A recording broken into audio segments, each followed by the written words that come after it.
My name is Emma Thompson, and at 28 years old, I thought I finally understood my sister Victoria's games.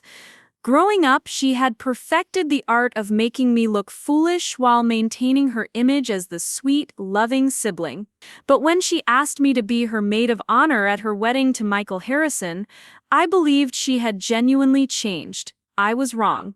What Victoria planned for her wedding day was the most elaborate humiliation of my entire life, designed to destroy my confidence in front of 300 guests, including my new boyfriend and my professional colleagues. She wanted to prove once and for all that I would always be the awkward, unsuccessful sister living in her shadow. But when I stood at that microphone to deliver my maid of honor speech, I said something that not only exposed her true character, but led to the fastest divorce in Riverside, California history. Before we jump back in, tell us where you're tuning in from. And if this story touches you, make sure you're subscribed because tomorrow, I've saved something extra special for you. Growing up in Riverside, California, the Thompson family appeared to embody small-town success. Our father Robert owned the largest automotive dealership in the county, and our mother Linda was president of every charity organization worth joining. We lived in a beautifully restored Victorian house in the historic district, complete with Linda's prize-winning rose garden and the kind of wraparound porch that made tourists stop to take pictures. From the outside, we looked like the perfect American family with two daughters destined for greatness. Victoria had been born with what our grandmother called the golden touch.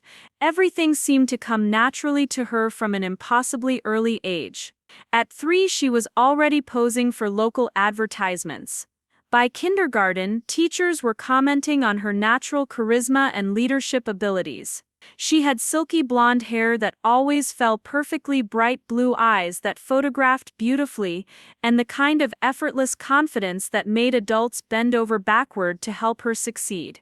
I arrived 2 years later looking like I belonged to an entirely different gene pool. Where Victoria was blonde and blue-eyed, I had mousy brown hair and hazel eyes hidden behind thick glasses from the 2nd grade onward. Where she was naturally athletic and graceful, I was clumsy and bookish, more interested in reading Nancy Drew mysteries than learning cheerleading routines. The physical differences between us were striking enough that strangers often asked if we were really sisters, a question that never failed to make Victoria smile and me want to disappear. Our parents never explicitly said they favored Victoria, but their actions spoke volumes. When Victoria expressed interest in dance, they immediately enrolled her in the most expensive studio in town and bought her custom costumes for every recital. When I asked for piano lessons, they found the cheapest teacher available and bought a used keyboard from a garage sale. Victoria's dance photos lined the hallway leading to our father's home office, while my academic certificates were relegated to the refrigerator door buried under grocery lists and appointment reminders. The pattern extended to every aspect of our childhood. Victoria's birthday parties were elaborate affairs with professional entertainers and carefully coordinated themes. My celebrations were simple family dinners where the main event was usually overshadowed by planning for Victoria's next achievement. When Victoria won the Little Miss Riverside pageant at age 7, our parents threw a party and invited the local newspaper to cover her victory. When I won the county spelling bee 2 years later, they congratulated me over dinner and suggested I shouldn't get too big for my britches. Victoria seemed to understand instinctively how to work within this dynamic. She developed an ability to appear generous and loving while simultaneously ensuring that I remained in the background. She would insist that I be included in her activities, then position me in ways that highlighted my awkwardness. She would volunteer to help me with my appearance for school dances, then choose outfits and hairstyles that made me look younger and less sophisticated. She had perfected the art of appearing supportive while actually undermining my confidence at every turn. By high school, the roles were firmly established. Victoria was homecoming queen, captain of the dance team, and dating the quarterback of the football team. She had already been scouted by modeling agencies and was planning to attend USC on a partial scholarship for her beauty and charm. I was valedictorian, editor of the school newspaper,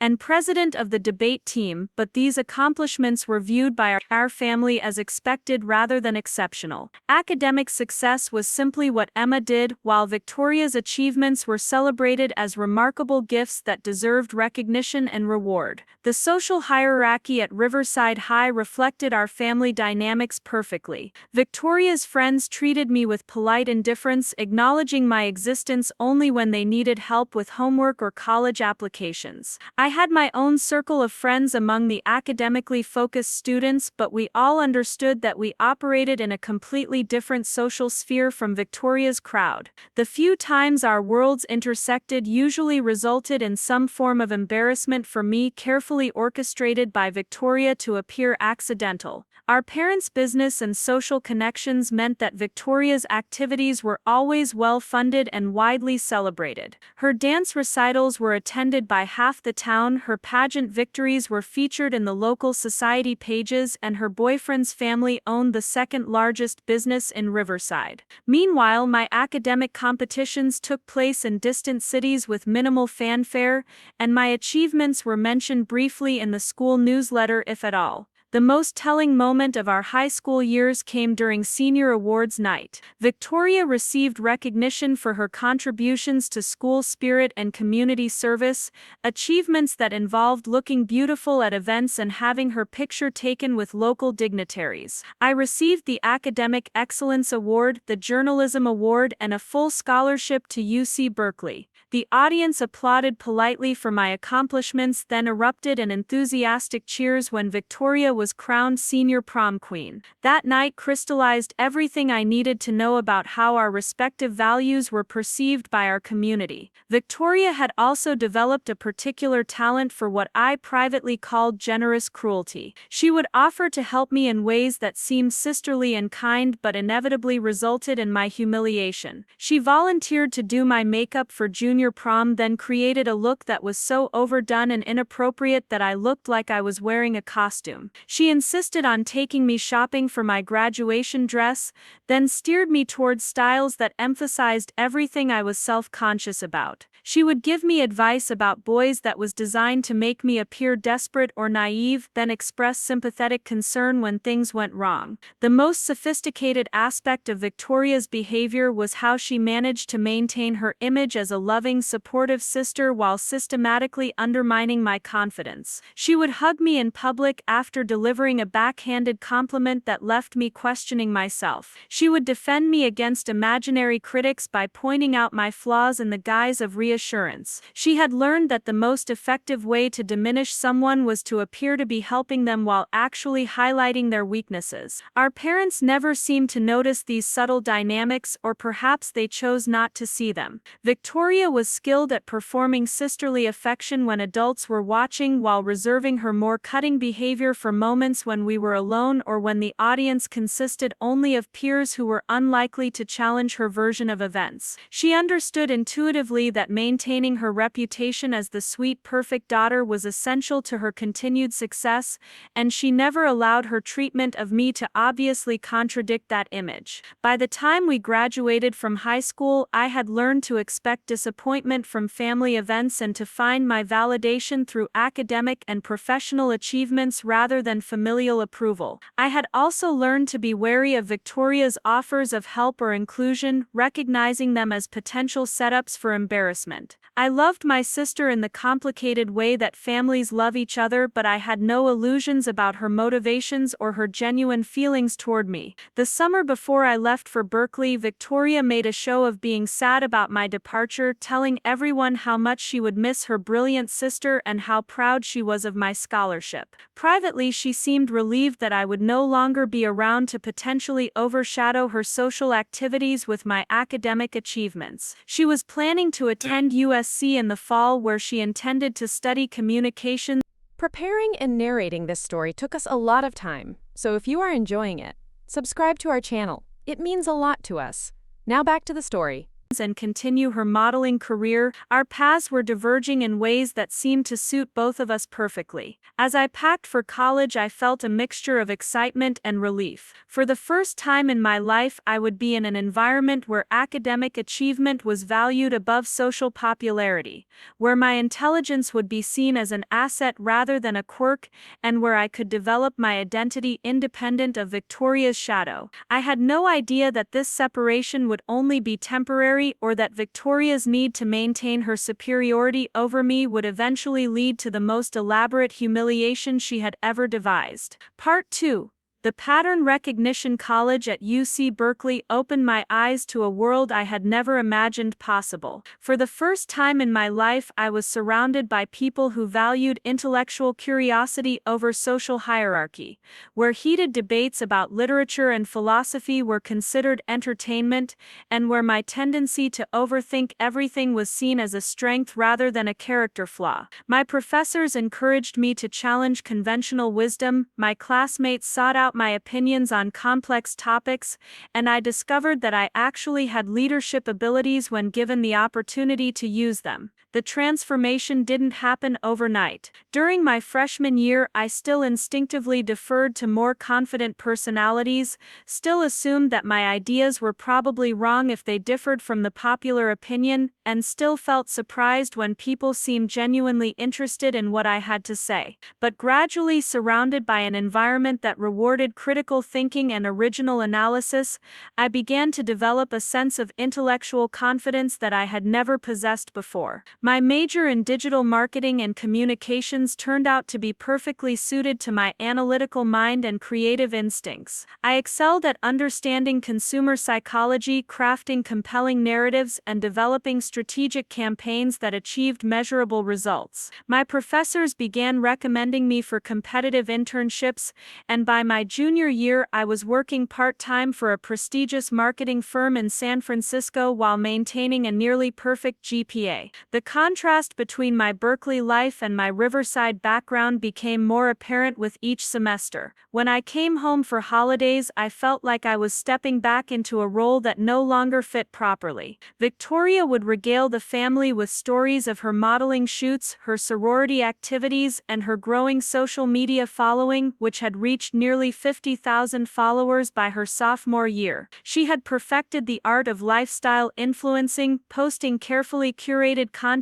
about fashion, beauty, and her glamorous USC social life. During these family gatherings, I would share news about my academic achievements, my internship experiences, and my growing expertise in digital marketing strategy. My parents would nod politely and offer brief congratulations before quickly shifting the conversation back to Victoria's latest photo shoot or social media collaboration. The message was clear: Victoria's achievements were inherently more interesting and valuable than mine, regardless of their relative substance or long-term potential. Victoria had also developed an increasingly sophisticated approach to maintaining her superiority over me. She would ask detailed questions about my studies and career plans, appearing genuinely interested and supportive, then find subtle ways to diminish the significance of my accomplishments. When I mentioned receiving an offer for a prestigious summer internship in San Francisco, she expressed concern about how stressful that would be for me and suggested that maybe I was taking on too much. When I talked about my professor's praise for my analytical abilities, she would smile sweetly and comment that it was wonderful how I had found something I was naturally good at, implying that my successes were simply a matter of playing to my limited strengths rather than demonstrating exceptional ability. The most insidious aspect of Victoria's behavior was how she had learned to use my own words against me. She would listen carefully to my descriptions of challenges or insecurities, then reference them later in ways that reinforced my self-doubt. If I mentioned feeling nervous about a presentation, she would bring up my anxiety weeks later when discussing my career prospects, suggesting that maybe I wasn't cut out for high-pressure situations. If I shared excitement about a project that had required long hours, she would express concern about my work-life balance and wonder aloud whether I was becoming too obsessed with achievement to have a normal social life. Victoria's social media presence had become another tool for maintaining her sense of superiority. She would post photos from exclusive events, designer clothing hauls, and romantic getaways with her various boyfriends,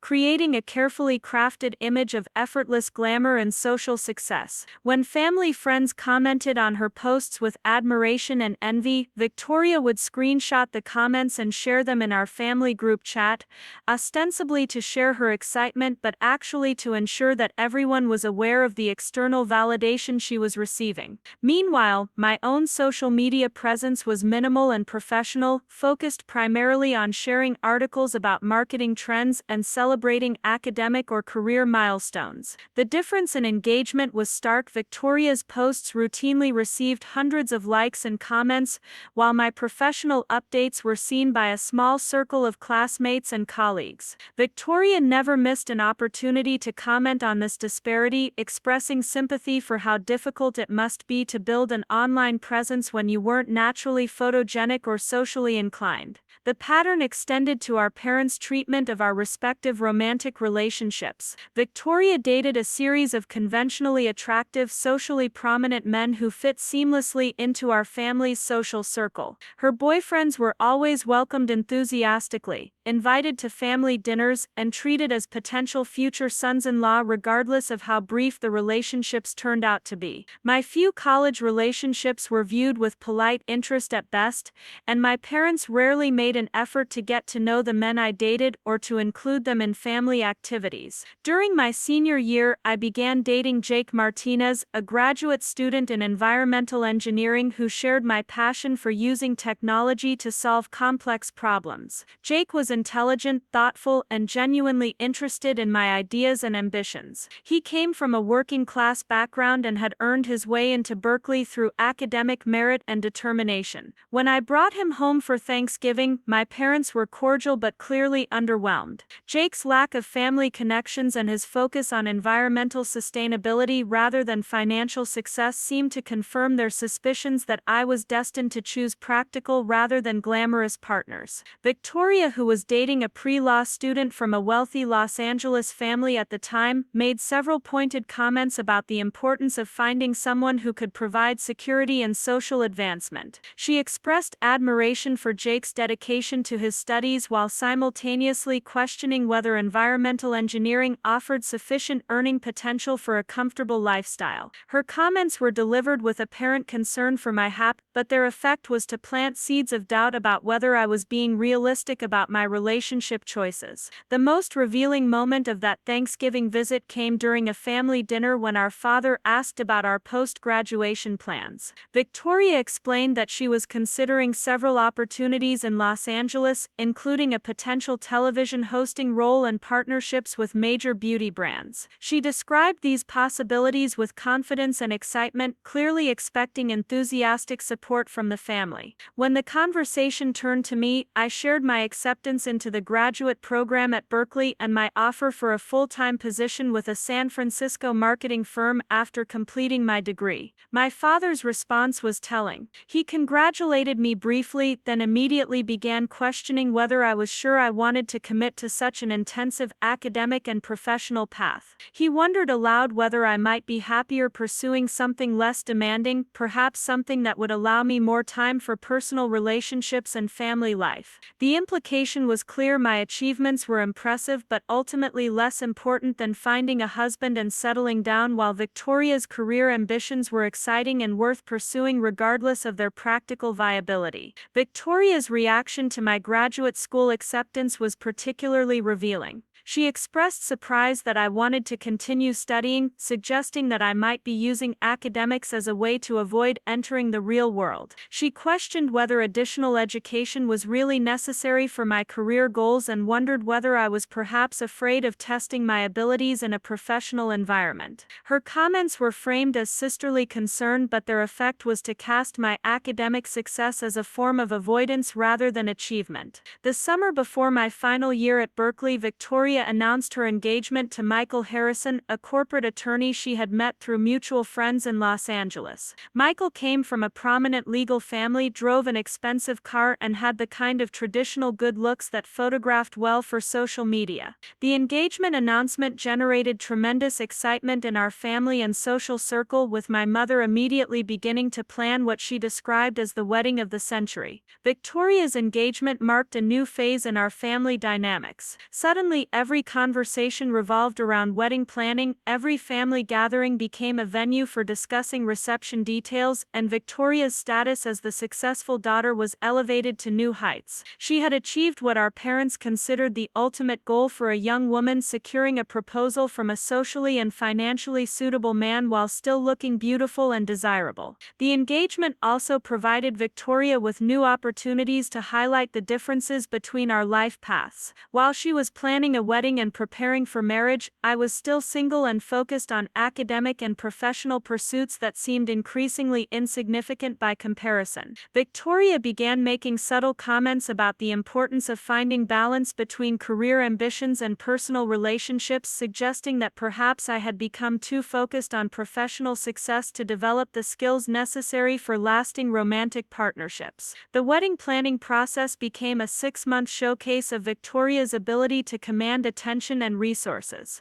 Our parents spared no expense in creating what they described as a fairy tale celebration, complete with a designer gown, professional photographers, and a reception at the most exclusive country club in Riverside. Victoria documented every aspect of the planning process on social media, from dress fittings to venue tours, creating a running narrative of bridal perfection that generated thousands of likes and comments from admirers. During this period, I completed my Berkeley degree with highest honors and began my graduate studies while working full-time at Brand Forward, a prestigious digital marketing agency in San Francisco. My career was advancing rapidly, my relationship with Jake was deepening into something serious and meaningful, and I was developing expertise in a field that I found intellectually stimulating and professionally rewarding. However, these achievements seemed irrelevant compared to Victoria's engagement and upcoming wedding. The most challenging aspect of this period was watching how Victoria's engagement transformed her from merely the favored daughter into something approaching family royalty. Every decision she made was treated as important and worthy of discussion, every preference she expressed was accommodated without question, and every detail of her wedding became a source of family pride and excitement. The contrast with how my own milestones were received became increasingly stark and difficult to ignore. Part 3: The glimpse of alternative. My life in San Francisco represented everything I had never experienced growing up in Riverside. Working at Brand Forward exposed me to a professional environment where creativity and analytical thinking were not just valued but essential for success. My colleagues were brilliant, ambitious people from diverse backgrounds who had earned their positions through talent and hard work rather than family connections or social status. For the first time in my life, I was part of a community where intellectual accomplishment was the primary currency of respect. The agency specialized in developing comprehensive digital strategies for companies ranging from innovative startups to established corporations seeking to modernize their marketing approaches. My role as a junior strategist involved analyzing consumer behavior data, developing content frameworks, and creating campaigns that could measurably impact brand awareness and customer engagement. The work required exactly the kind of analytical thinking and creative problem-solving that had always been my strengths, and I found myself thriving in ways I had never imagined possible. My supervisor, Jennifer Walsh, was a brilliant woman in her early 40s who had built her career by consistently delivering exceptional results for clients across multiple industries. She had recognized my potential early and began assigning me increasingly complex projects, providing mentorship that helped me develop both technical skills and professional confidence. Under her guidance, I learned to present my ideas persuasively, to defend my strategic recommendations with data and logic, and to lead project teams with authority and vision. The transformation in my professional confidence was dramatic and revelatory. In meetings with clients, I found myself speaking up without hesitation, challenging assumptions and proposing innovative solutions that earned respect and recognition. My colleagues began seeking out my opinions on their projects, my recommendations were implemented with impressive results, and I started receiving recognition within the agency for my strategic insights and creative approaches. This professional success was fundamentally different from the academic achievements that had defined my identity throughout school. While my grades and scholarships had been impressive, they were largely individual accomplishments that didn't necessarily translate into real-world impact. My work at Brand Forward, however, produced measurable results that affected actual businesses and their customers. I was developing campaigns that influenced consumer behavior, strategies that increased revenue, and content that reached millions of people. The scale and impact of my work gave me a sense of professional purpose that I had never experienced before. My relationship with Jake was also providing me with insights into what healthy romantic partnerships could look like. Unlike the relationships I had observed growing up, where women were expected to be supportive and deferential while men made important decisions, Jake and I functioned as genuine equals. We consulted each other on major choices, supported each other's ambitions without competition or resentment, and made decisions based on what would benefit both of us rather than assuming that one person's career should automatically take priority. Jake's approach to our relationship was particularly revelatory because it contrasted so sharply with the dynamics I had witnessed in my family. He actively encouraged my professional ambitions, celebrated my successes without feeling threatened, and showed genuine interest in my work and ideas. When I received a promotion to senior strategist after just 18 months at the agency, Jake was more excited than I was, immediately planning a celebration dinner and calling his family to share the news. His pride in my achievements was authentic and uncomplicated, without any underlying suggestion that my success somehow reflected poorly on him or threatened our relationship. The contrast between my San Francisco life and my Riverside background became particularly apparent during my visits home. Each time I returned to my parents' house, I felt like I was stepping backward into a version of myself that no longer felt authentic or accurate. The family dynamics that had once seemed normal now appeared obviously dysfunctional, the values that had shaped my childhood now seemed narrow and limiting, and the expectations placed on me as a daughter now felt outdated and restrictive. During one particularly memorable holiday visit, Victoria made several comments about my big city lifestyle that revealed how differently we now viewed success and fulfillment. She expressed concern that my demanding career was preventing me from focusing on finding a husband and starting a family, suggesting that I might be prioritizing the wrong things in life. When I mentioned my recent promotion and the exciting projects I was leading, she responded by questioning whether all that stress and responsibility was really worth it, especially since I was still single and childless at 27. Victoria's comments reflected a worldview that I had increasingly come to reject. The idea that professional success was somehow incompatible with personal happiness, that women should prioritize romantic relationships over career development, and that my value as a person was primarily determined by my ability to attract and marry a suitable man no longer made sense to me. My experiences in San Francisco had shown me that these assumptions were not universal truths, but rather cultural limitations that prevented women from reaching their full potential. The most striking difference between my two worlds was how my intelligence and ambition were perceived. In Riverside, these qualities were viewed as somewhat problematic, potentially intimidating to men and possibly indicative of misplaced priorities. My parents and Victoria often made comments suggesting that I should be careful not to appear too smart or too successful because it might make me less attractive to potential romantic partners. The underlying message was that my professional achievements were impressive, but ultimately secondary to my ability to fulfill traditional feminine roles. In San Francisco, however, my intelligence and ambition were my most valuable assets. Clients specifically requested me for their projects because of my analytical abilities and strategic thinking. My colleagues respected me precisely because I was smart, driven, and capable of delivering exceptional results. The idea that I should downplay these qualities to make myself more appealing to men would have been considered absurd and counterproductive. My circle of friends in San Francisco also provided me with examples of successful women who had built fulfilling lives on their own terms. These were women who had achieved impressive professional success, maintained meaningful relationships, and created lifestyles that reflected their values and priorities rather than conforming to external expectations.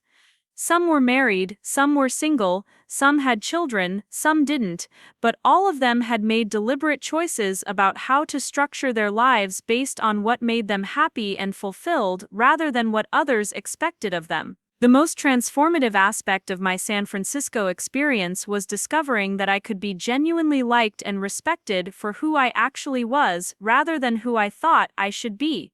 My colleagues appreciated my directness, my analytical approach, and my willingness to challenge conventional thinking.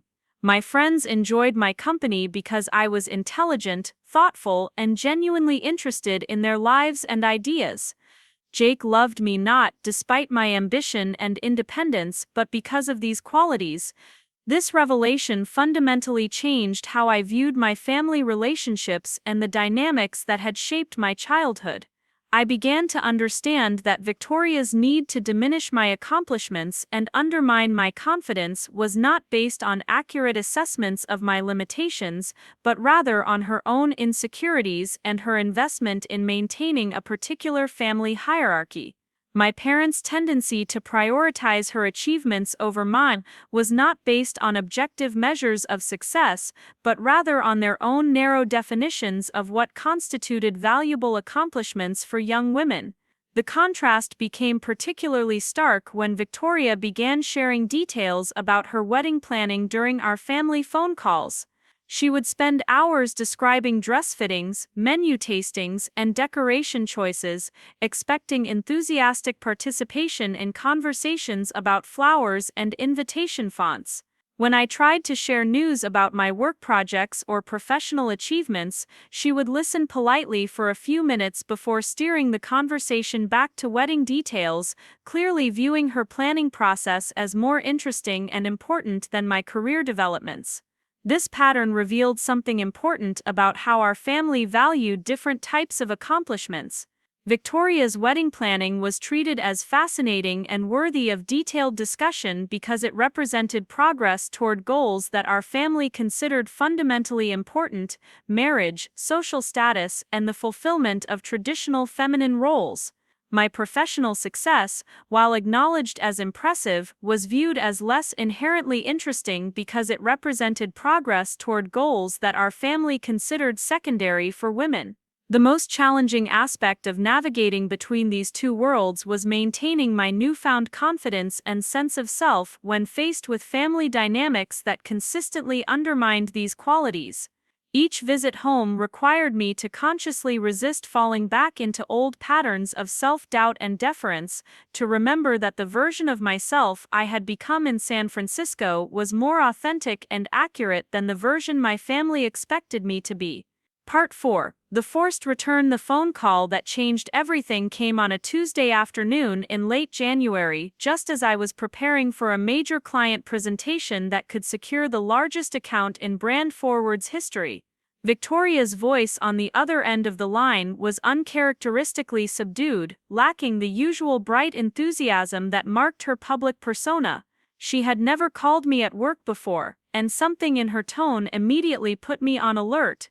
"Emma, I need to ask you something important, and I need you to really think about it before you answer," she began, her words carrying an unusual weight that made me set aside the presentation materials I had been reviewing. "You know how much this wedding means to me, how much time and energy I've put into making it perfect. Well, something terrible has happened and I don't know what to do." The story she told me was genuinely heartbreaking. Her maid of honor, Melissa Chen, had been her best friend since childhood and had been involved in every aspect of the wedding planning for the past 8 months. They had chosen the bridesmaids' dresses together, planned the bachelorette party, and spent countless hours discussing every detail of the ceremony and reception.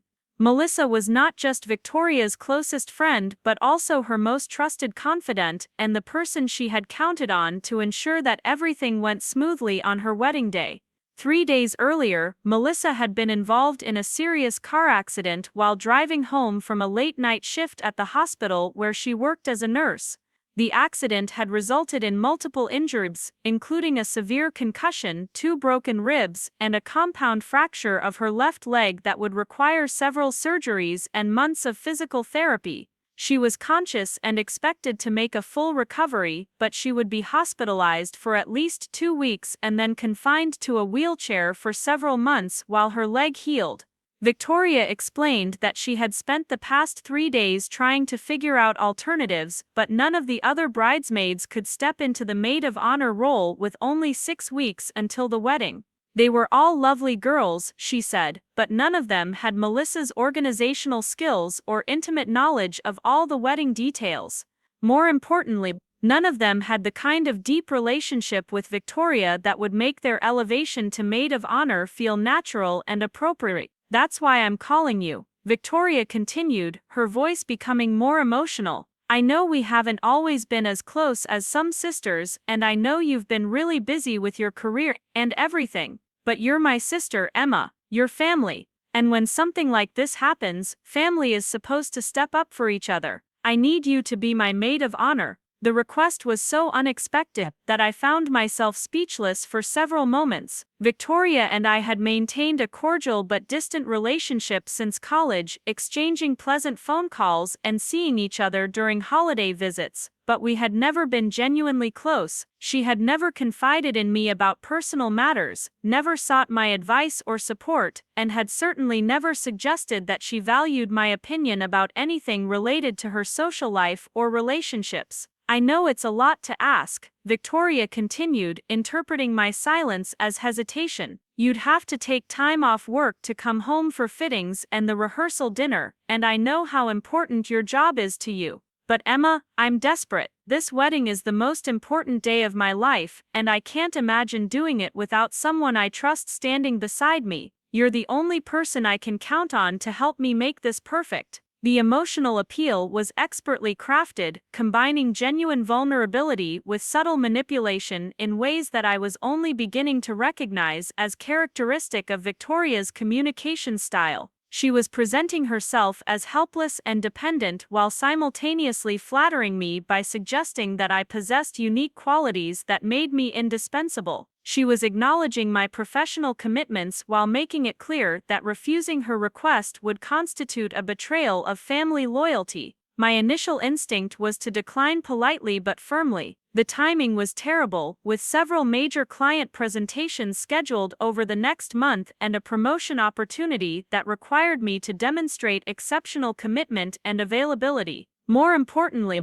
I had learned to be wary of Victoria's invitations to participate in her life, having experienced too many situations where her apparent inclusiveness had actually been designed to highlight my inadequacies or to provide her with opportunities to demonstrate her superiority. However, something in Victoria's voice suggested that this situation was genuinely different. The usual undertones of calculation and performance were absent, replaced by what sounded like authentic distress and vulnerability. For the first time in our adult relationship, she seemed to be reaching out to me not because she needed an audience for her success, but because she needed actual help during a difficult time. Victoria, I'm honored that you would ask me, I said carefully, but this is really short notice, and I have some major work commitments that I'm not sure I can reschedule. Can you give me a day or two to figure out if I can make this work logistically? Of course, she replied quickly, relief evident in her voice. I know it's complicated, and I don't want to mess up anything important for your career, but Emma, it would mean everything to me. I've been crying for 3 days thinking about how this accident might ruin my wedding, and you're the only person who can fix this situation. I know we haven't always been as close as we should be, but maybe this could be a chance for us to really connect as sisters. After ending the call, I sat in my office staring out at the San Francisco skyline, trying to process what had just happened. The logical part of my mind cataloged all the reasons why accepting Victoria's request would be problematic: the professional complications, the likelihood that she would revert to her usual patterns of subtle undermining, and the risk that I was being manipulated into a situation that would ultimately make me feel foolish or inadequate. However, another part of me was genuinely moved by the idea that Victoria might actually need me, that for once in our relationship I might be in a position to provide something valuable that she couldn't get elsewhere. The possibility that this crisis might create an opportunity for us to develop a more authentic sisterly relationship was appealing, especially given how isolated I sometimes felt from my family due to the geographical and cultural distance between my San Francisco life and my Riverside background. I spent the evening discussing the situation with Jake, who listened thoughtfully as I explained the complex history of my relationship with Victoria and my conflicted feelings about her request. Jake's perspective was characteristically practical and supportive. If I wanted to help my sister during a difficult time, he would support whatever decision I made, but I should be realistic about my expectations and prepared for the possibility that Victoria's motivations might be more complicated than they appeared. The fact that she called you when she was desperate doesn't necessarily mean she's changed how she feels about you, Jake pointed out gently. It might just mean that she's run out of other options, but that doesn't mean you shouldn't help her if you want to. Just go into it with your eyes open about what you're likely to experience. The next morning, I had a conversation with Jennifer about the possibility of adjusting my schedule to accommodate the maid of honor responsibilities. To my surprise, she was extremely understanding and supportive, pointing out that I had been working at an intense pace for months and could probably benefit from taking some time off. She also mentioned that several of our major clients had specifically praised my work and requested me for future projects, which meant that my position at the agency was secure and my reputation was strong enough to withstand a brief period of reduced availability. Family emergencies happen, Jennifer said pragmatically. The clients who matter will understand, and the ones who don't understand probably aren't worth keeping anyway. You've more than proven your commitment and capabilities here. Take care of your sister, and don't worry about the office. With the professional obstacles resolved, I found myself facing the more complex emotional questions about what accepting Victoria's request might mean for our relationship and for my own sense of self. Part of me was excited by the possibility that this crisis might create an opportunity for us to move beyond the superficial cordiality that had characterized our adult relationship and develop something more genuine and meaningful. Another part of me, however, remained skeptical about Victoria's motivations and concerned about the potential for this situation to follow familiar patterns where I provided support and assistance only to be subtly undermined or marginalized once Victoria no longer needed my help. The fact that she had never shown interest in having me play a significant role in her life until she was desperate suggested that her sudden desire for sisterly closeness might be more strategic than authentic. After 2 days of careful consideration, I called Victoria back and agreed to serve as her maid of honor. My decision was based partly on genuine compassion for her difficult situation, partly on hope that this might represent a new chapter in our relationship, and partly on confidence that my professional and personal life in San Francisco was strong enough to withstand whatever complications might arise from this family obligation. "Oh, Emma, thank you so much," Victoria said, her voice filled with what sounded like genuine gratitude and relief. "I know this is a huge imposition, and I promise I'll do everything I can to make this as easy as possible for you. I'm just so grateful to have someone I can count on. This is going to be wonderful, and I think it's exactly what our relationship needs." As I hung up the phone, after confirming my commitment to serve as Victoria's maid of honor, I felt a mixture of anticipation and apprehension about what the next 6 weeks would bring. I was hopeful that this experience might indeed provide an opportunity for Victoria and me to develop a closer, more authentic relationship.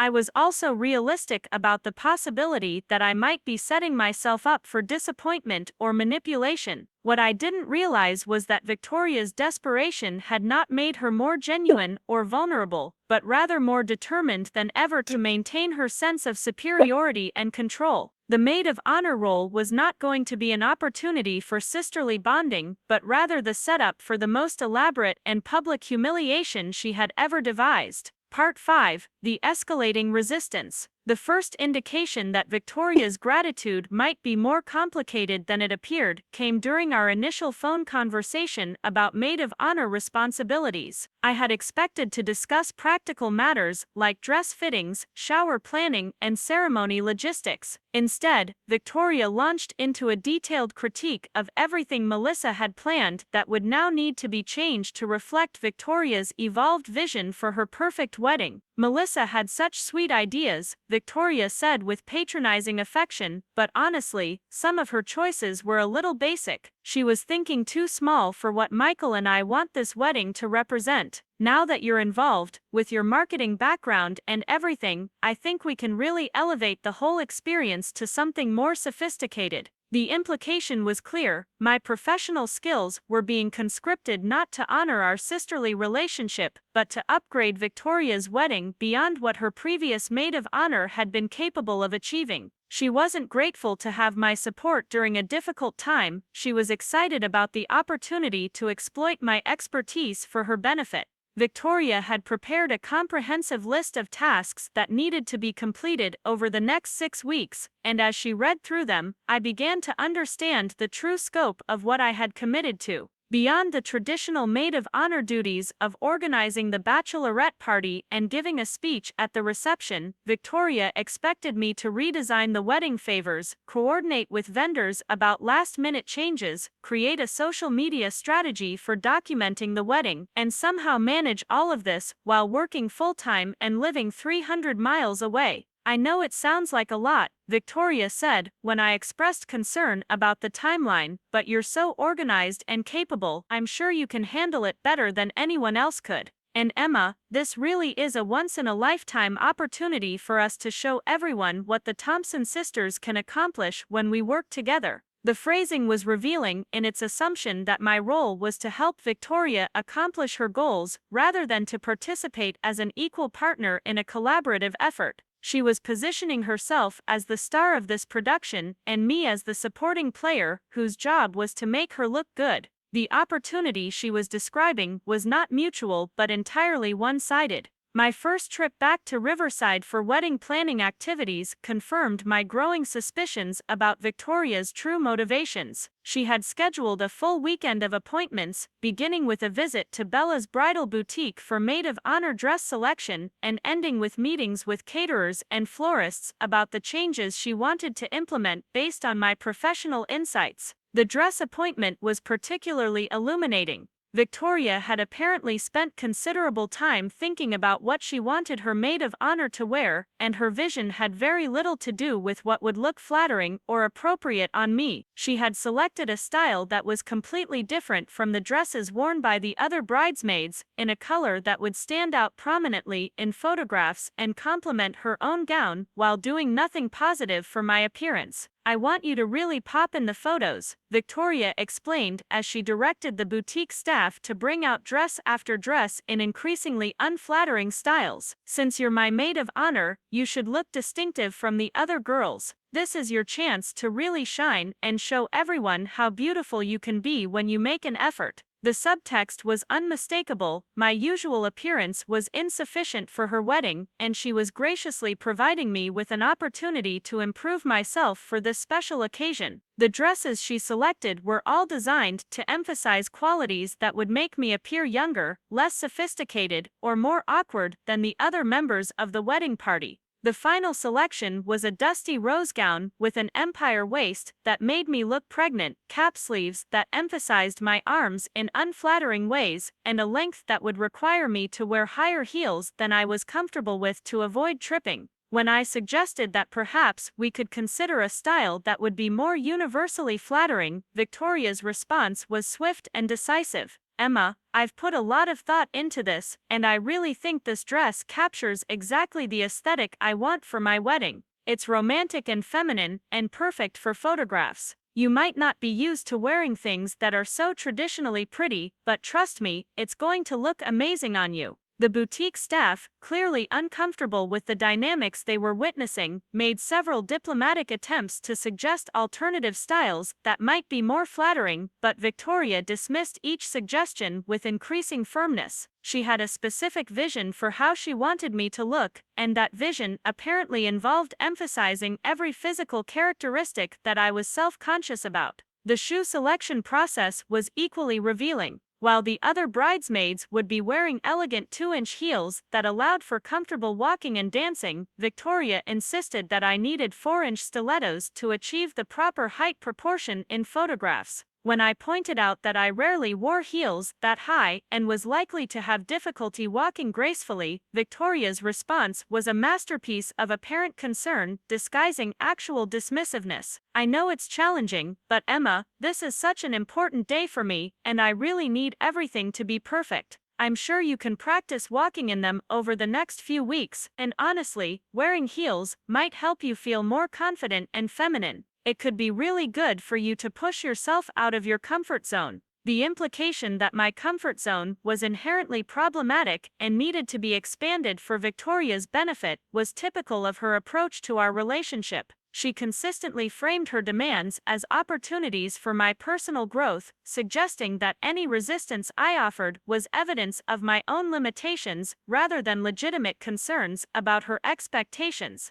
The meetings with wedding vendors revealed another layer of Victoria's strategy. She introduced me to each vendor as her incredibly talented sister who works for a major marketing firm in San Francisco and explained that I would be providing professional consultation on how to elevate their services to meet the standards of a truly sophisticated celebration. The vendors, eager to please a demanding client, nodded enthusiastically and asked for my input on everything from floral arrangements to menu presentation. What Victoria had failed to mention to these vendors, or to me, was that she expected me to provide this consultation for free, as part of my maid of honor duties. She positioned my professional expertise as a family contribution to her wedding, rather than as valuable services that would normally command significant fees. When vendors asked about compensation for the additional work they would need to do to implement my suggestions, Victoria looked at me expectantly, clearly assuming that I would personally cover these costs as well. The most manipulative aspect of these vendor meetings was how Victoria used my presence to negotiate better deals for herself. She would reference my professional credentials to establish credibility, then use that credibility to demand upgrades and additions that she had not previously been willing to pay for. When vendors balked at providing additional services without compensation, Victoria would express disappointment that they weren't willing to work with someone of Emma's caliber and suggest that perhaps they weren't the right fit for such an important event.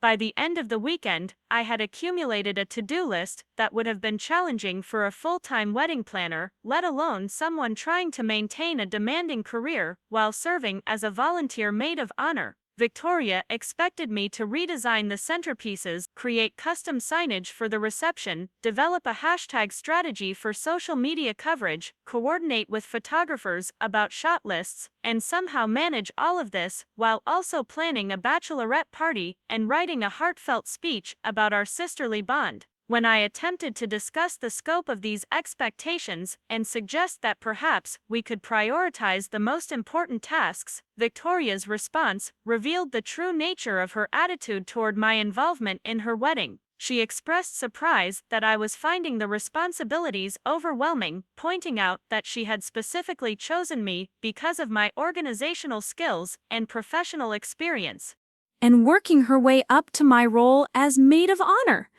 The other women's tasks were relatively straightforward: arrive on time, wear the designated clothing, participate cheerfully in photos, and support Victoria's emotional needs throughout the process.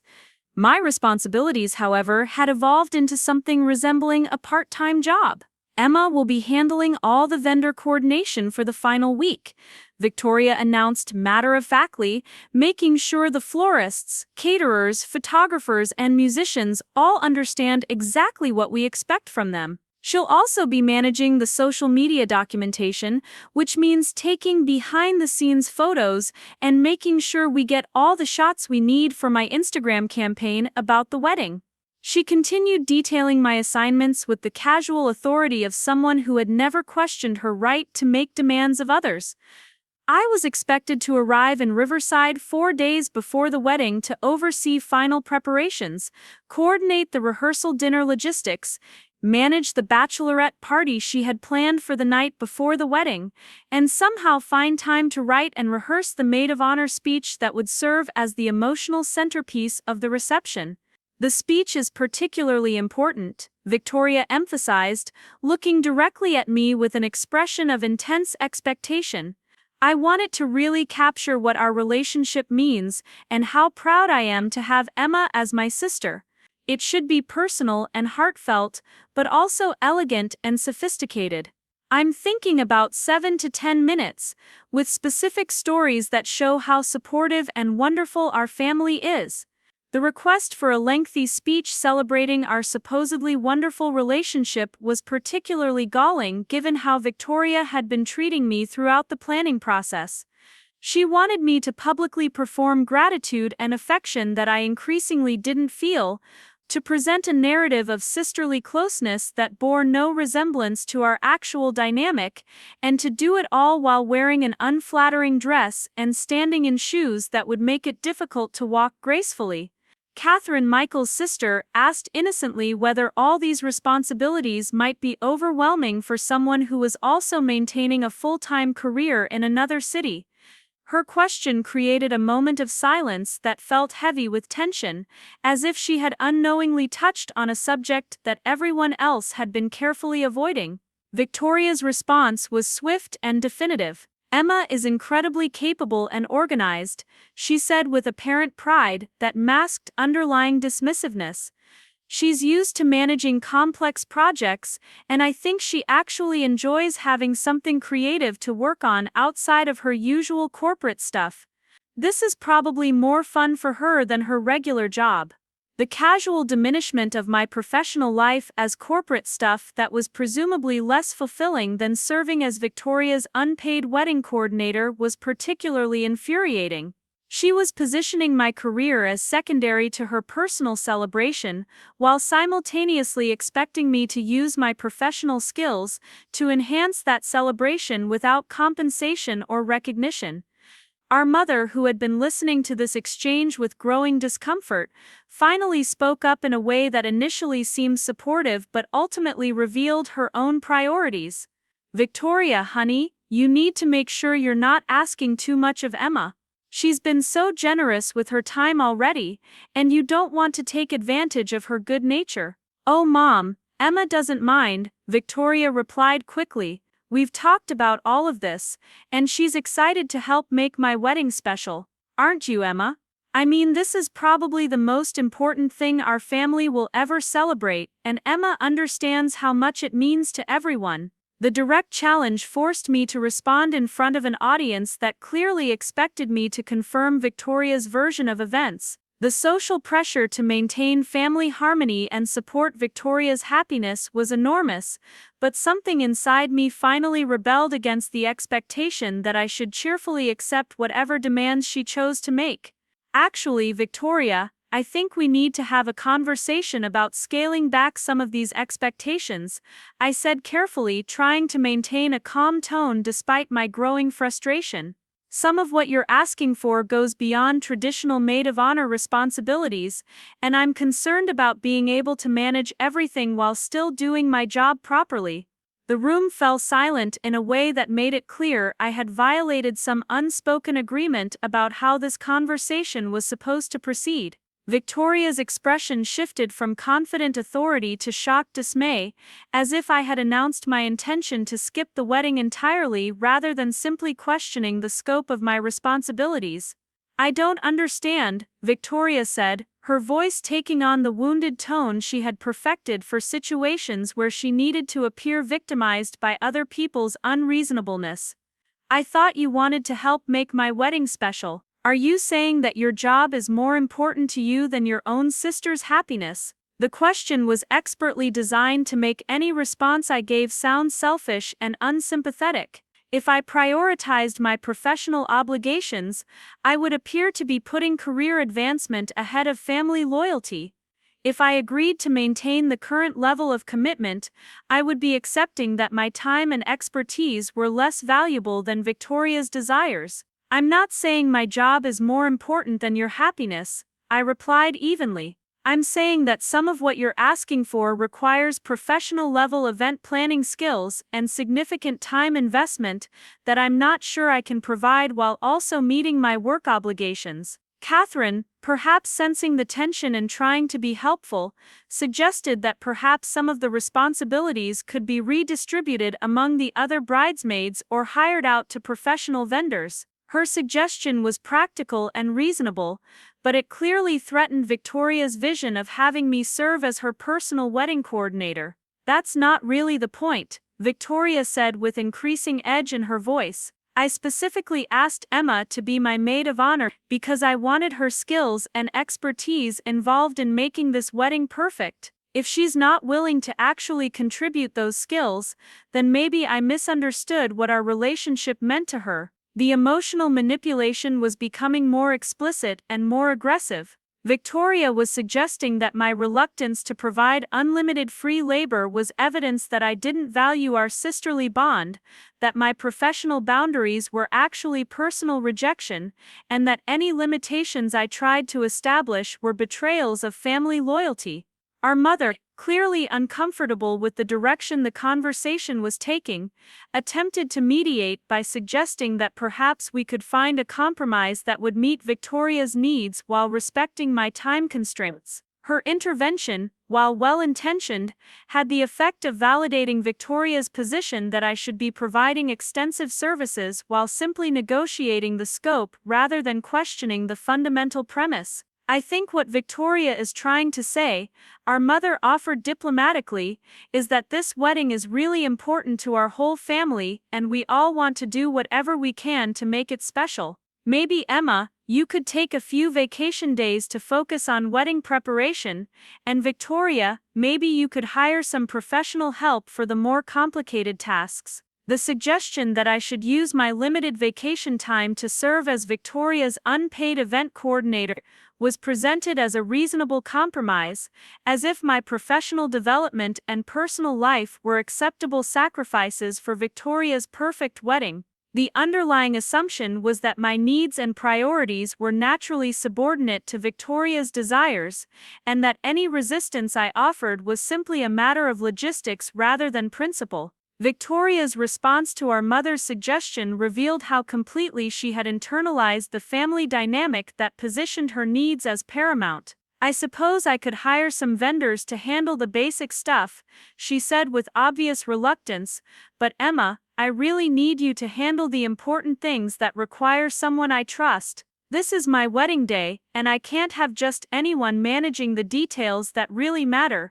The distinction between basic stuff that could be handled by paid professionals and important things that required my personal attention was clearly designed to flatter me into accepting continued responsibility while making it seem ungrateful to decline. Victoria was positioning herself as particularly trusting me with crucial tasks, while simultaneously suggesting that my reluctance to accept unlimited responsibility was disappointing and hurtful. The final moment of the conversation crystallized everything that was wrong with the dynamic Victoria had created. When I continued to express concern about the scope of what she was asking, she stood up abruptly and delivered what amounted to an ultimatum disguised as an emotional appeal. You know what, Emma? I think I may have made a mistake asking you to be my maid of honor. I thought having my sister in that role would be meaningful and special, but if you're going to treat it like a burden and complain about everything I ask you to do,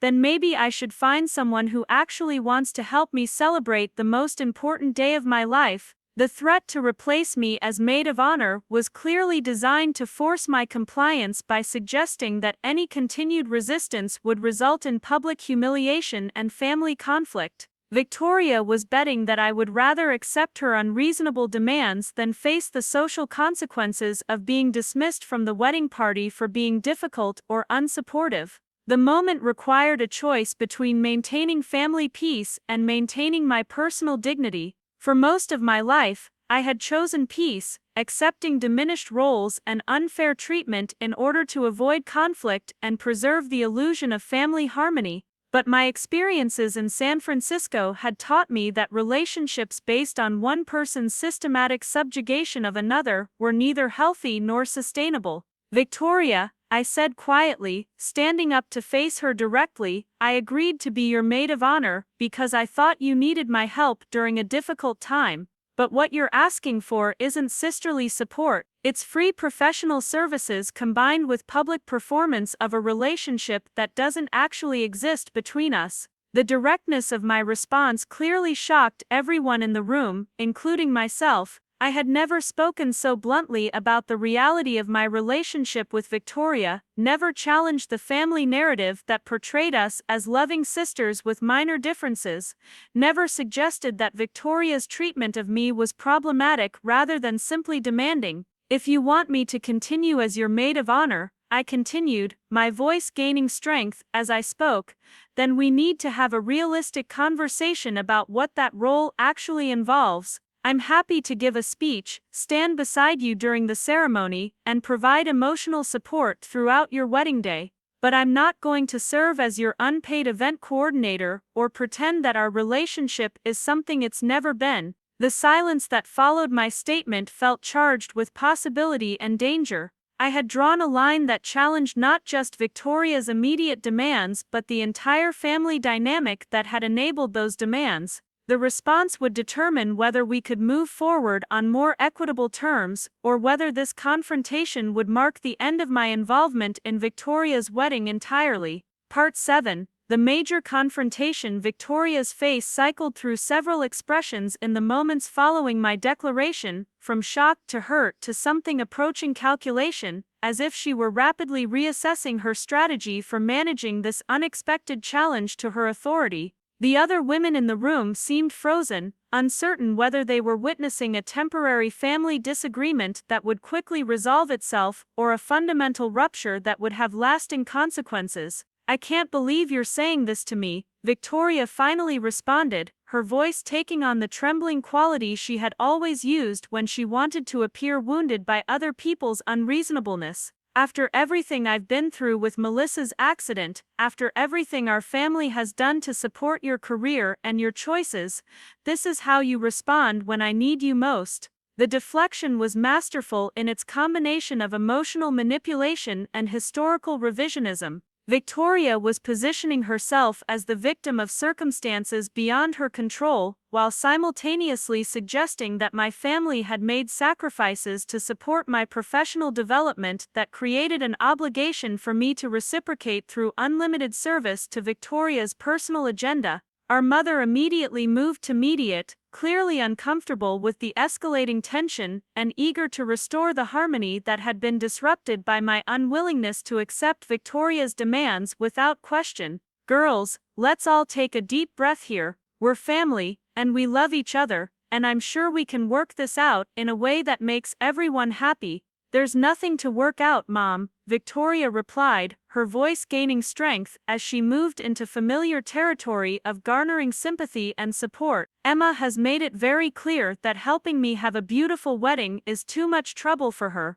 I understand that her career is more important to her than family, and I'll just have to accept that. The characterization of my position was both inaccurate and strategically designed to make me appear selfish and ungrateful. Victoria was presenting a false choice between unlimited sacrifice and complete selfishness, suggesting that any boundaries I attempted to establish were evidence that I didn't value family relationships. Catherine, Michael's sister, made a brave attempt to inject some objectivity into the conversation. Maybe this is just a misunderstanding about expectations, she suggested diplomatically. Planning a wedding is really stressful, and it's easy for things to get overwhelming for everyone involved.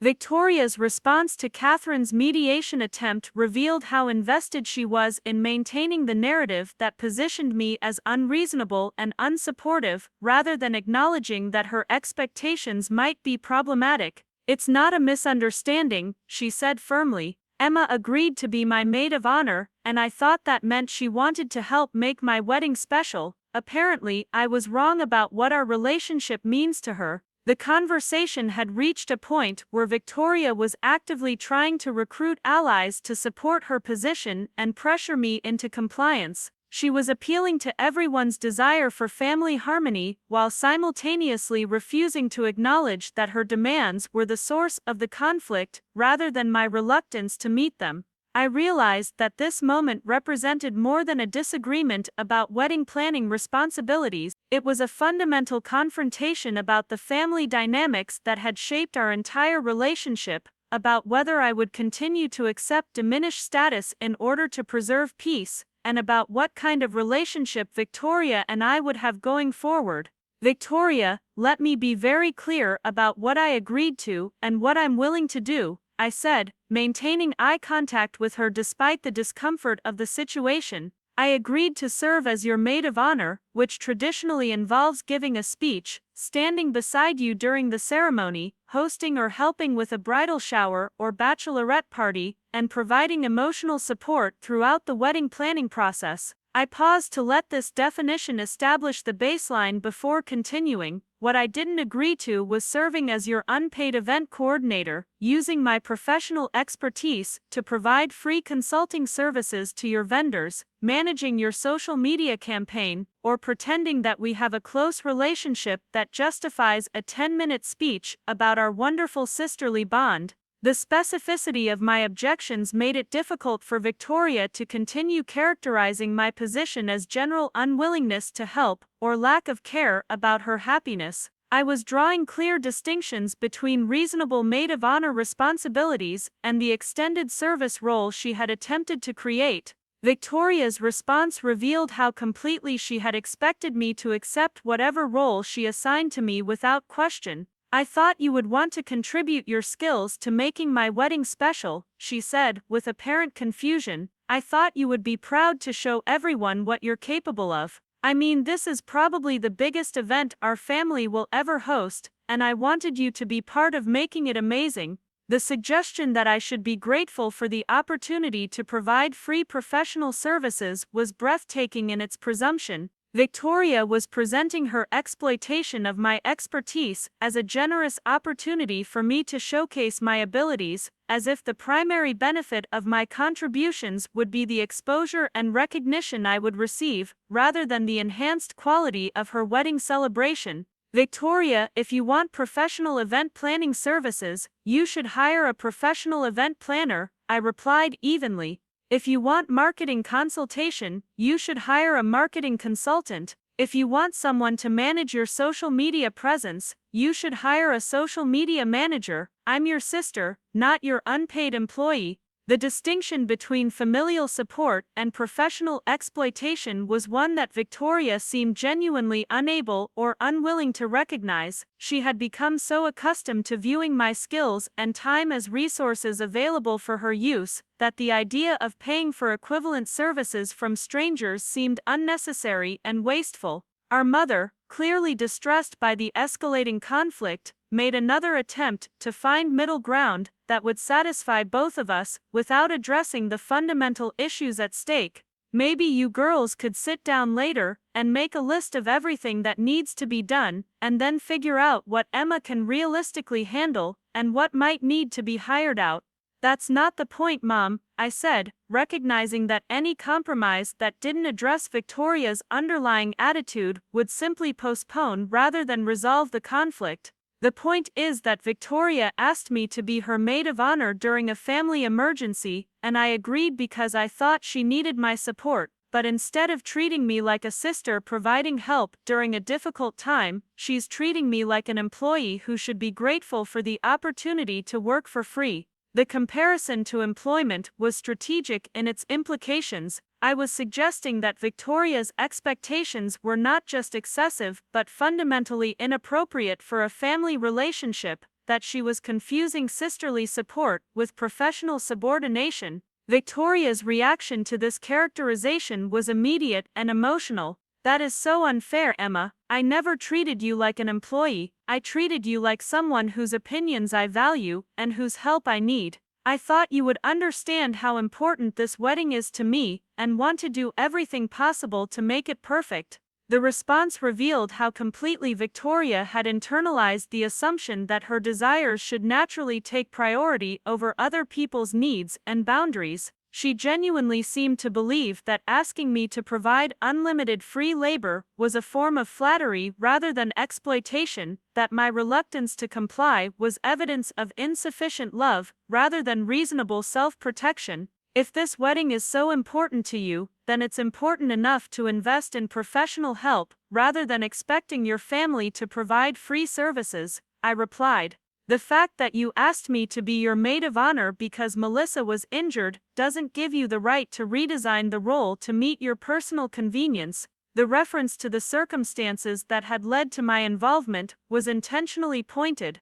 I was reminding everyone that Victoria had not originally planned for me to play a significant role in her wedding, that my involvement was the result of an emergency rather than a genuine desire for sisterly collaboration, and that her current demands went far beyond what she had originally expected from her maid of honor. Catherine, who had been observing this exchange with growing discomfort, finally spoke up in a way that indirectly supported my position. You know, Victoria, Michael and I hired a wedding planner for our ceremony, and it was the best money we ever spent. Having someone professional handle all the coordination meant we could actually enjoy the process instead of stressing about every detail. Victoria's response to Catherine's suggestion was swift and dismissive. That's different. You and Michael had a much smaller wedding, and you didn't have family members with the kind of expertise that Emma has. I mean, why would I hire strangers when I have a sister who actually knows what she's doing?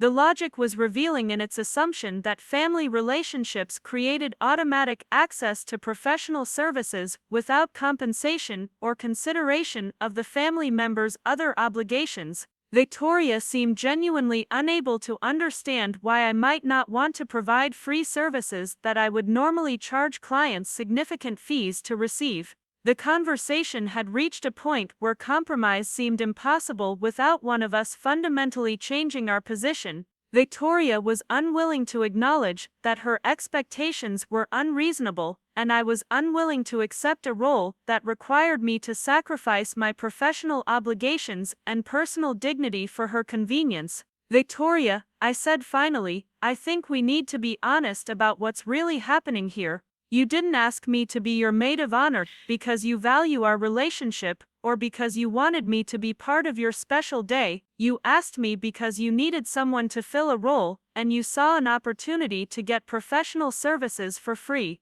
The directness of my assessment clearly shocked everyone in the room. I was not just challenging Victoria's immediate demands, but questioning the sincerity of her entire approach to including me in her wedding. I was suggesting that her apparent desire for sisterly closeness was actually strategic manipulation designed to secure my compliance with her agenda. How can you say that? Victoria demanded, her voice rising with apparent hurt and indignation. You're my sister. Of course I want you to be part of my wedding.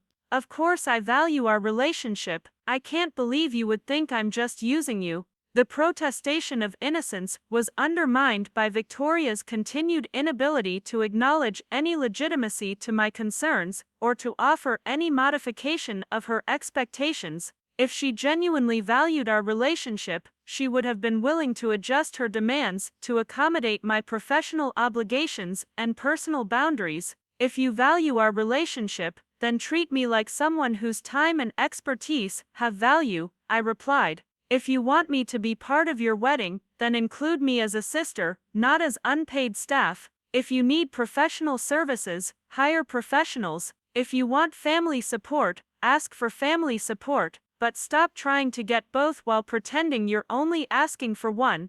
The ultimatum was clear and unambiguous. I was drawing a line that required Victoria to choose between continuing to exploit my willingness to help and accepting the limitations that came with genuine family support. Her response would determine whether we could move forward on equitable terms or whether this confrontation would end my involvement in her wedding entirely. Part 8. The point of no return. Victoria's face went through a remarkable transformation as the implications of my ultimatum settled in. The wounded sister expression she had been wearing shifted gradually into something colder and more calculating, as if she were finally dropping a pretense that was no longer serving her purposes. When she spoke again, her voice carried a tone I had rarely heard from her, one that was stripped of its usual sweetness and manipulation. "You know what, Emma? I think I've been giving you way too much credit all these years," she said, her words precise and deliberate. "I thought you had finally grown up, that you had learned something about loyalty and family during your time in San Francisco, but apparently, all that education and career success hasn't taught you anything about what really matters in life." The shift from wounded victim to aggressive attacker was dramatic and revealing. Victoria was abandoning her attempts to guilt me into compliance and moving toward a more direct assault on my character and values. She was preparing to say things that would be difficult to take back, to cross lines that would fundamentally alter our relationship. "What really matters in life," I repeated carefully, recognizing that we were entering dangerous territory. "Are you planning to tell me what that is, Victoria?" "What really matters is family," she replied, her voice gaining strength as she moved into familiar ground of moral authority. "What really matters is being there for the people you love when they need you most. What really matters is understanding that sometimes you have to sacrifice for something bigger than your own selfish interests." The lecture on family values was rich with irony, given Victoria's complete inability to demonstrate any of these qualities in her treatment of me. She was demanding sacrifice while offering none, invoking love while showing none, and claiming moral superiority while behaving in ways that contradicted every value she was espousing. Catherine and the bridesmaids had grown increasingly uncomfortable as the conversation escalated beyond polite family disagreement into something approaching open warfare. Our mother was making small distressed sounds and looking back and forth between us as if she could somehow mediate through facial expressions alone. "Victoria, I don't think this is helping anyone," Catherine said diplomatically, clearly hoping to de-escalate the situation before it reached a point of no return. "Maybe everyone should take a break and come back to this when emotions aren't running so high." "No," Victoria said firmly, her attention still focused entirely on me. "I think Emma needs to hear this. I think she needs to understand what she's really saying when she puts her job ahead of her own sister's happiness." The characterization of my position was becoming increasingly distorted, but I recognized that Victoria was past the point of caring about accuracy. She was moving into the territory of character assassination, preparing to say things designed to hurt me personally, rather than to resolve our disagreement about wedding responsibilities. "I'm not putting my job ahead of your happiness," I replied, trying to maintain some semblance of rational discussion. "I'm trying to establish reasonable boundaries about what I can realistically provide, while still maintaining my other obligations." "Reasonable boundaries," Victoria repeated mockingly. "Is that what they teach you in business school? How to abandon your family when they need you most, because of reasonable Boundaries? The attack on my education and professional development was calculated to hit me in areas where she knew I was sensitive.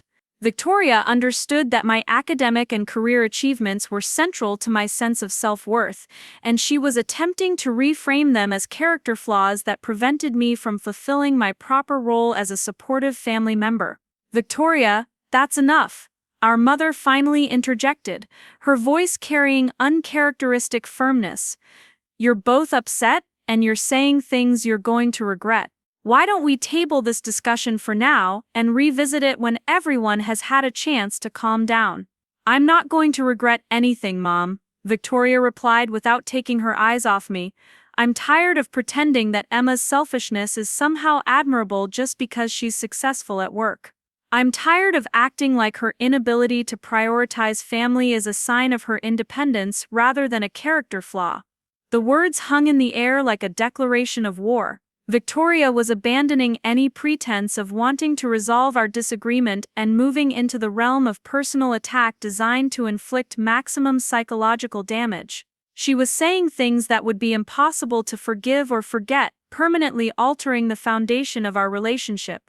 If caring about my professional obligations makes me selfish, then I guess I'm selfish. I replied, recognizing that we had moved past the point where reconciliation was possible.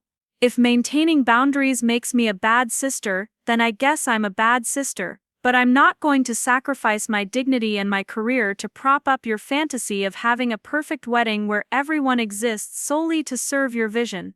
There it is, Victoria said with evident satisfaction, as if I had finally confirmed her worst suspicions about my character. There's the real Emma, selfish, bitter, jealous of other people's happiness, and completely incapable of understanding what it means to be part of a family. The accusation of jealousy was particularly cutting because it tapped into insecurities I had carried my entire life about my relationship with Victoria. She was suggesting that my objections to her treatment of me were actually motivated by envy of her success and happiness rather than legitimate concerns about fairness and respect. "I'm not jealous of your happiness, Victoria," I said quietly. "I'm disappointed by your complete inability to consider anyone else's needs or feelings when they conflict with your desires." "My complete inability," she repeated, her voice rising with indignation. "I'm the one who has always been there for this family. I'm the one who stayed close to home, who maintained relationships, who contributed to our community. You're the one who ran off to San Francisco and only comes home when it's convenient for you." The rewriting of our family history was breathtaking in its selective memory. Victoria was positioning herself as the devoted daughter who had sacrificed for family while portraying me as the selfish one who had abandoned my responsibilities for personal gain. She was ignoring the fact that my parents had consistently prioritized her needs over mine and that my escape to San Francisco had been necessary for my psychological and professional survival. "I didn't run off to San Francisco," I replied, my voice growing colder as Victoria's attacks became more personal and vindictive. "I went to college on a scholarship that I earned through academic merit, and I built a career based on my abilities and hard work. The fact that you can't understand why someone would want to achieve something based on their own efforts rather than their family connections says more about you than it does about me." The reference to family connections was a deliberate strike at one of Victoria's vulnerabilities. She had always benefited from our father's business relationships and our family's social position in ways that she preferred not to acknowledge, and suggesting that her opportunities were based on privilege rather than merit was guaranteed to provoke a reaction. "At least I know what matters," Victoria shot back. "At least I understand that success isn't worth anything if you don't have people who love you to share it with. At least I'm not going to end up alone in some sterile apartment, married to my job, wondering why no one wants to be around me." The personal attack was vicious and clearly designed to hit me in my most vulnerable areas. Victoria was painting a picture of my future that was isolated, meaningless, and pathetic, suggesting that my professional success would ultimately prove hollow because I lacked the social and emotional intelligence to maintain meaningful relationships.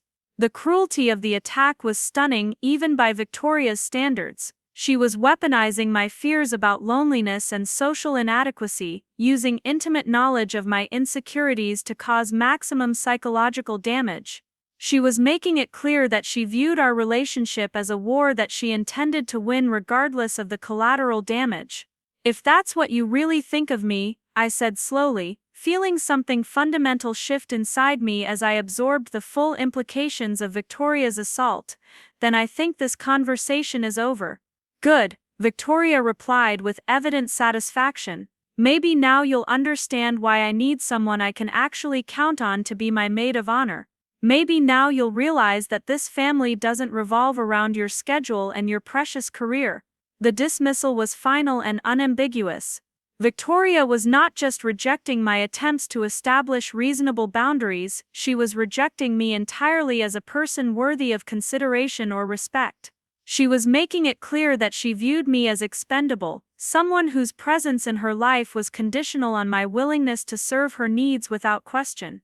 "Fine," I said, standing up and gathering my purse with as much dignity as I could muster. "Find someone else to be your maid of honor. Find someone else to provide free professional services. Find someone else to pretend that your happiness justifies treating people like disposable resources." "I will," Victoria replied coldly. And I'll find someone who actually understands what it means to be part of a family, someone who knows that love means making sacrifices for the people who matter to you."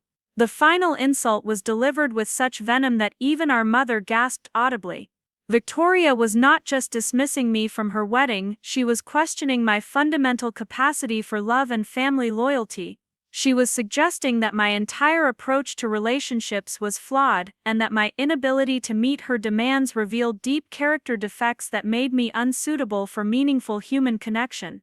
As I walked toward the door, I heard our mother pleading with both of us to reconsider, to find some way to repair what had been broken during this confrontation. But I knew that Victoria had said things that could never be taken back, had revealed attitudes about me and our relationship that made any kind of genuine reconciliation impossible. The most devastating aspect of Victoria's attack was not any particular insult or accusation, but rather the totality of her revelation about how she had always viewed me.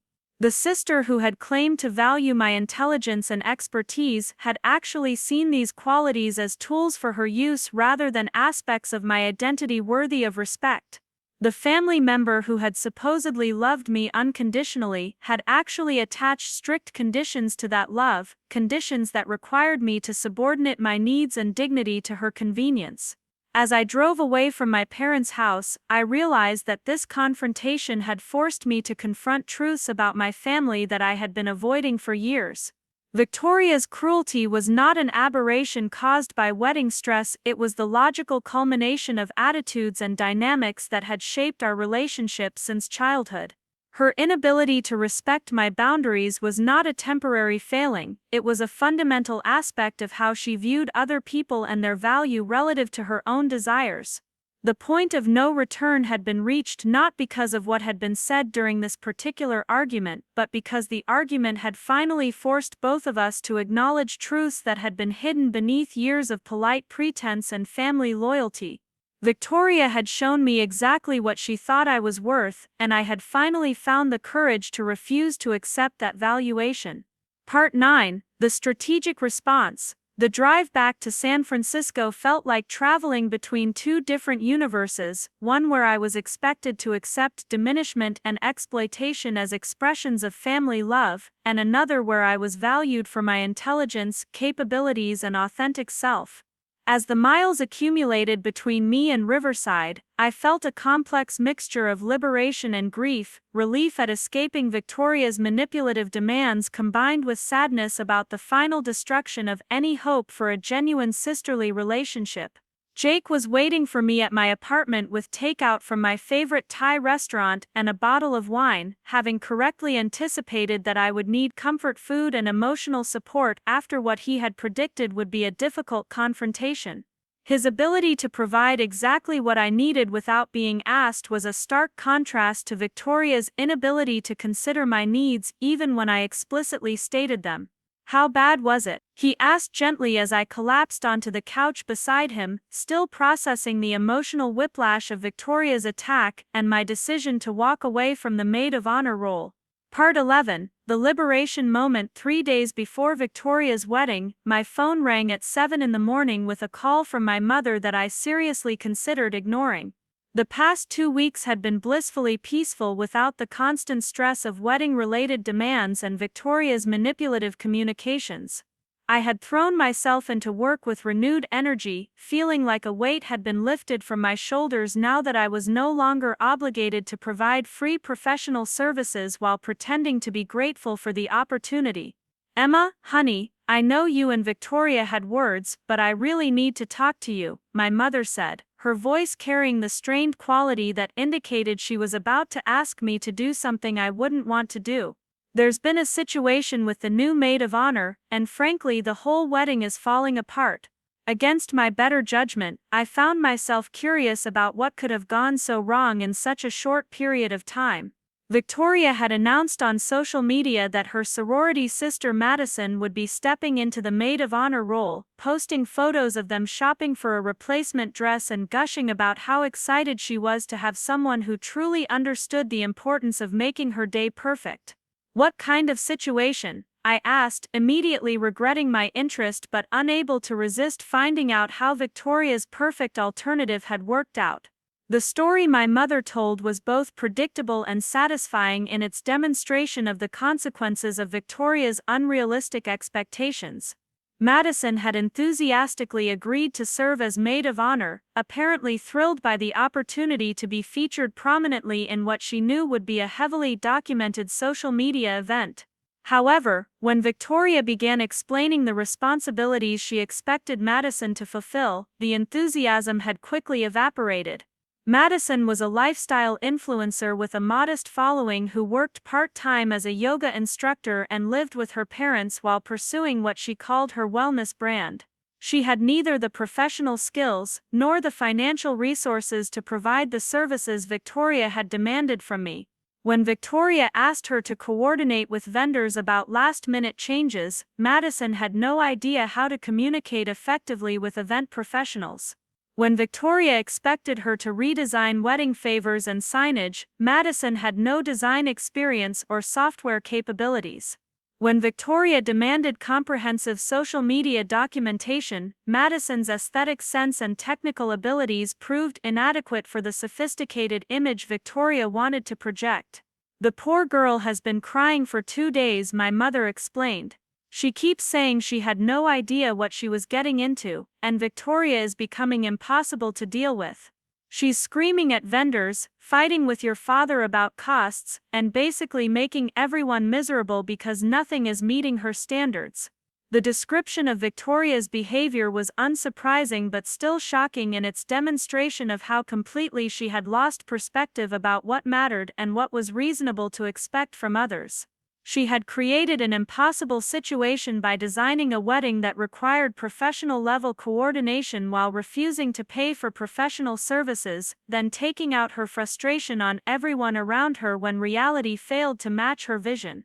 "Mom, I'm sorry that things are stressful, but this isn't my problem anymore," I said firmly, recognizing that this call was probably leading toward a request for me to somehow fix the situation Victoria had created.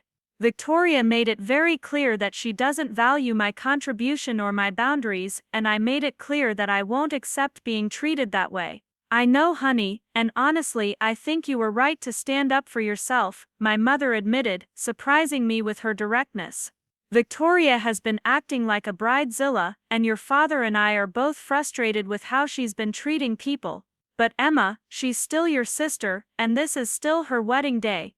I'm not asking you to go back to being her maid of honor, but maybe you could consider just attending as a guest and helping smooth things over so the day doesn't turn into a complete disaster." The request was more reasonable than I had expected, but it still required me to prioritize Victoria's needs over my own well-being and to essentially rescue her from the consequences of her own behavior. My mother was asking me to be the bigger person, to sacrifice my own dignity for the sake of family harmony, and to enable Victoria's continued belief that other people would always clean up her messes. "What exactly are you asking me to do?"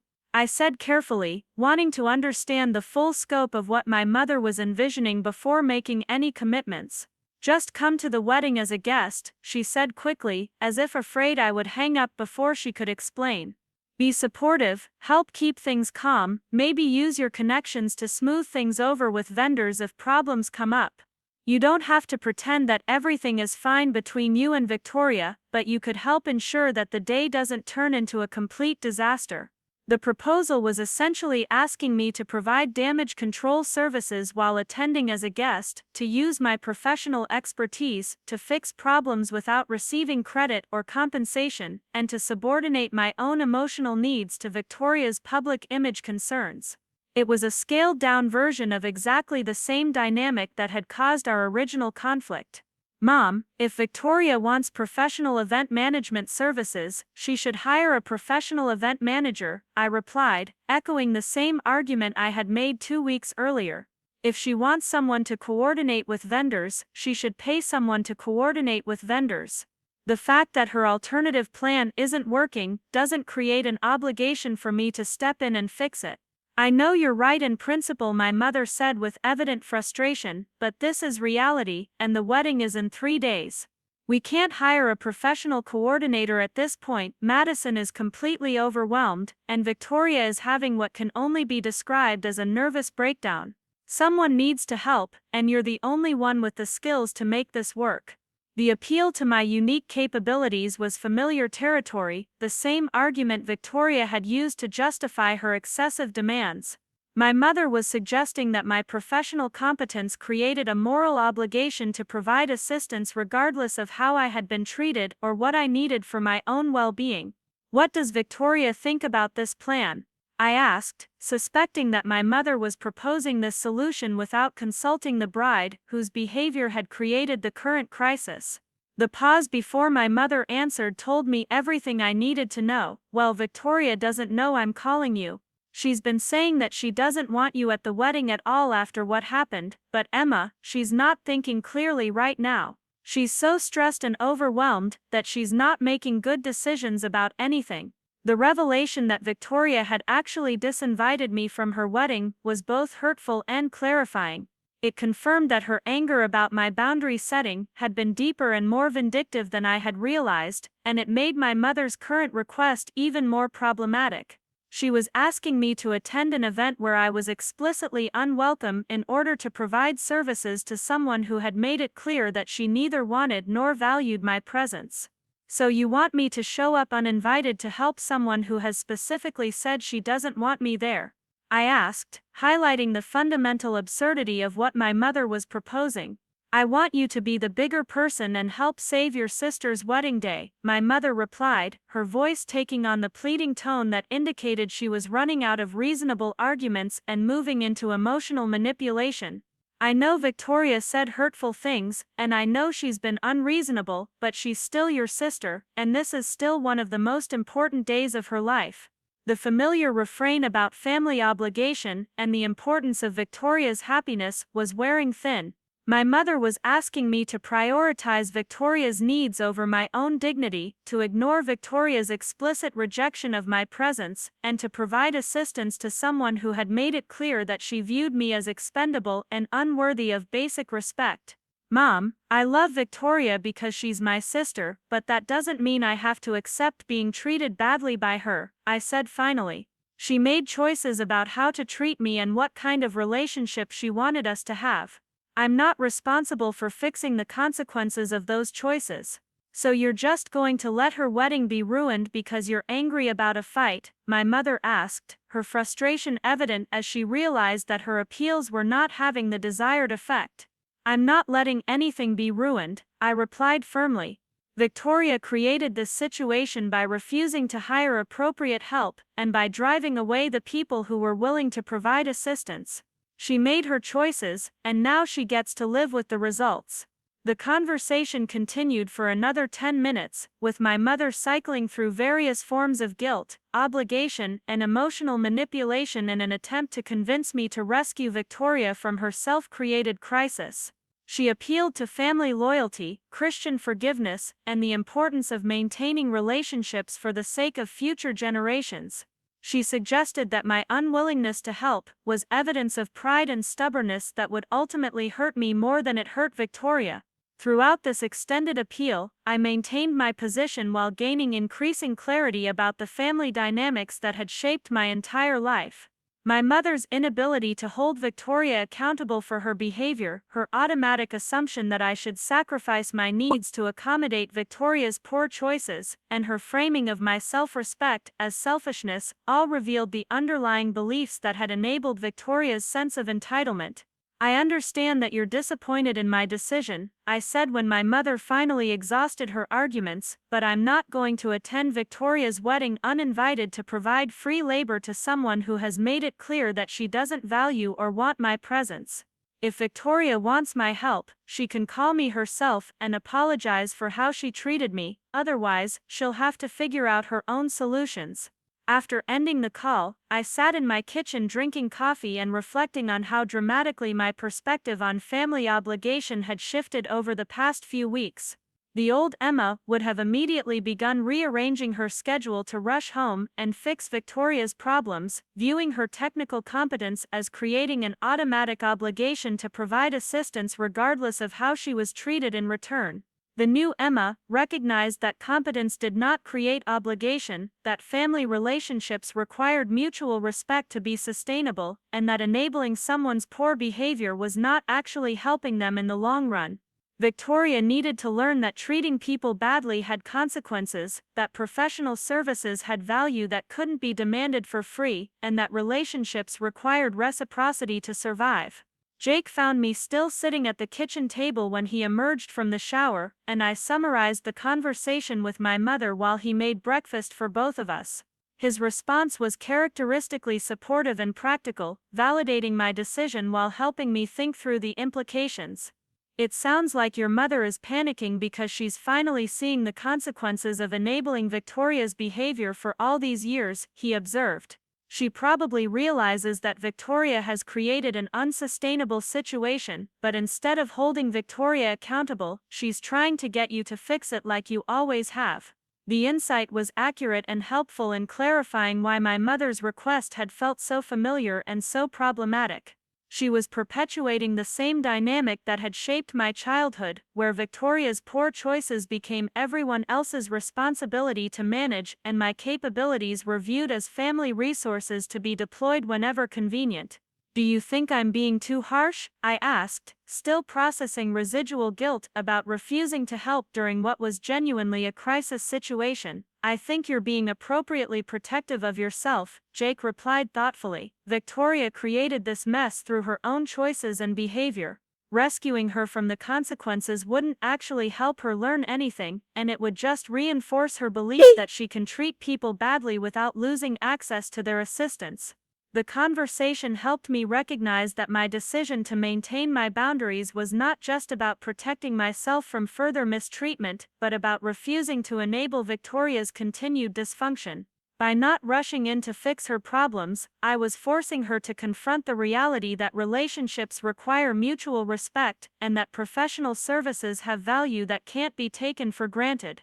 That evening, I received a text message from Catherine, Michael's sister, that provided additional insight into the chaos surrounding Victoria's wedding preparation.